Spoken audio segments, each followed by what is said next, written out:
حضرت ابو ذر غفاری رضی اللہ تعالیٰ عنہ کے حضور پاک صلی اللہ علیہ وآلہ وسلم سے 27 سوالات۔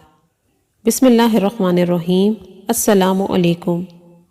ادبی ڈائری کے معزز خواتین و حضرات، حضرت ابو ذر غفاری رضی اللہ تعالیٰ عنہ فرماتے ہیں کہ میں مسجد میں داخل ہوا تو حضور نبی کریم صلی اللہ علیہ وآلہ وسلم تنہا تشریف فرما تھے۔ میں آپ صلی اللہ علیہ وآلہ وسلم کے قریب بیٹھ گیا۔ ارشاد فرمایا، ابو ذر 2 رکعت تحیات المسجد ادا کر لو۔ میں وہاں سے اٹھا، نماز ادا کی اور پھر خدمت بابرکت میں حاضر ہو کر بیٹھ گیا اور عرض کی، یا رسول اللہ صلی اللہ علیہ وآلہ وسلم، آپ نے مجھے نماز پڑھنے کا حکم دیا، یہ ارشاد فرمائیں کہ نماز کیا ہے؟ فرمایا، نماز کم ہو یا زیادہ، اس میں خیر ہی خیر ہے۔ میں نے عرض کیا، افضل ترین عمل کون سا ہے؟ ارشاد فرمایا، اللہ عز و جل پر ایمان لانا اور اس کی راہ میں جہاد کرنا۔ میں نے عرض کیا، ایمان میں کامل کون ہے؟ حضور صلی اللہ علیہ وآلہ وسلم نے ارشاد فرمایا، سب سے اچھے اخلاق والا۔ میں نے عرض کیا، اسلام میں کامل کون ہے؟ ارشاد فرمایا، جس کی زبان اور ہاتھ سے دوسرے لوگ محفوظ رہیں۔ میں نے عرض کیا، افضل ترین ہجرت کون سی ہے؟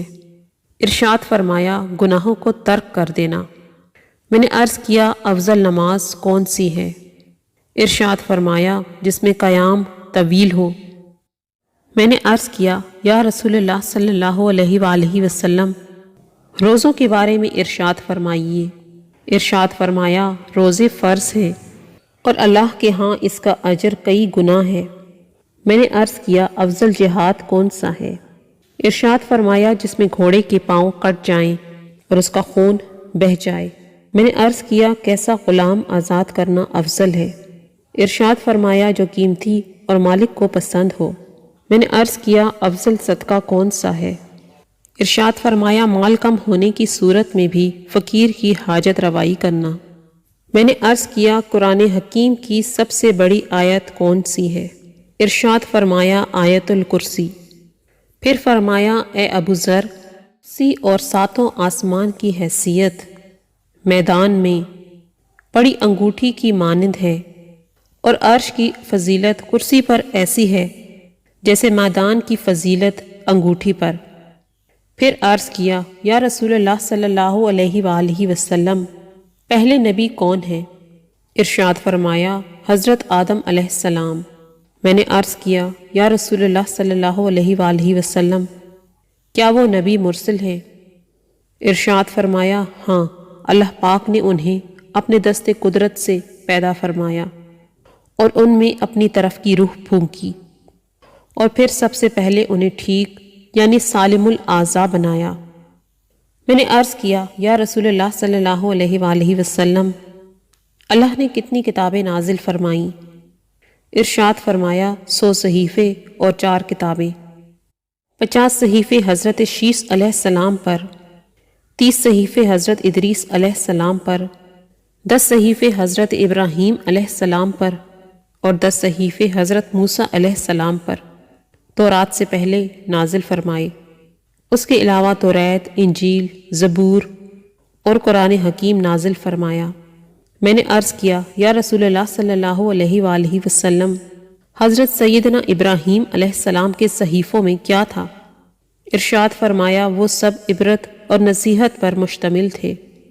عرض کیا، یا رسول اللہ صلی اللہ علیہ وآلہ وسلم، حضرت موسیٰ علیہ السلام کے صحیفوں میں کیا تھا؟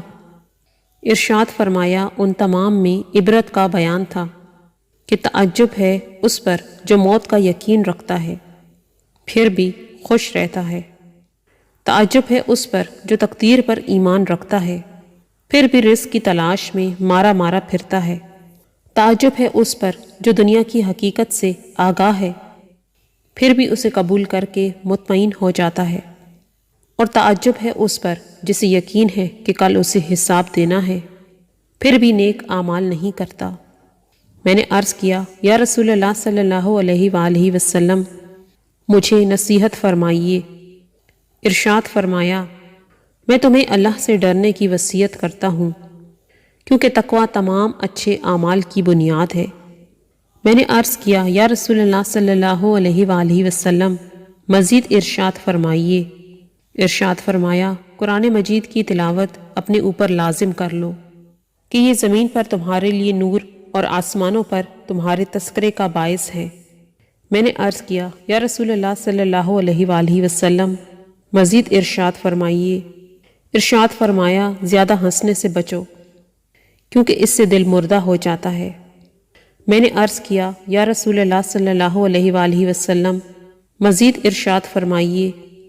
ارشاد فرمایا، اچھی بات کے علاوہ کچھ نہ کہو، شیطان تم سے دور بھاگے گا اور نیکیوں میں مدد ملے گی۔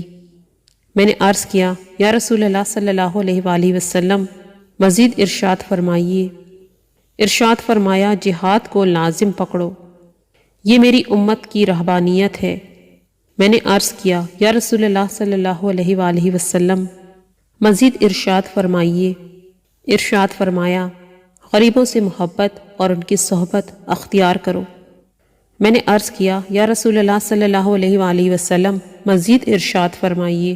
ارشاد فرمایا، دنیاوی معاملات میں اپنے سے کم درجے والوں کو دیکھو، اپنے سے زیادہ مالداروں کی طرف مت دیکھو کہ تمہیں اللہ کی نعمتوں کی کمی کا احساس ہو۔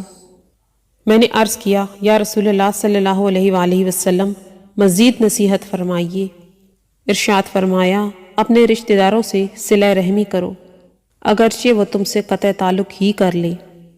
پھر مزید فرمایا، اللہ کے بارے میں کسی کی ملامت سے نہ ڈرو اور حق بات کہو، اگرچہ کڑوی ہو۔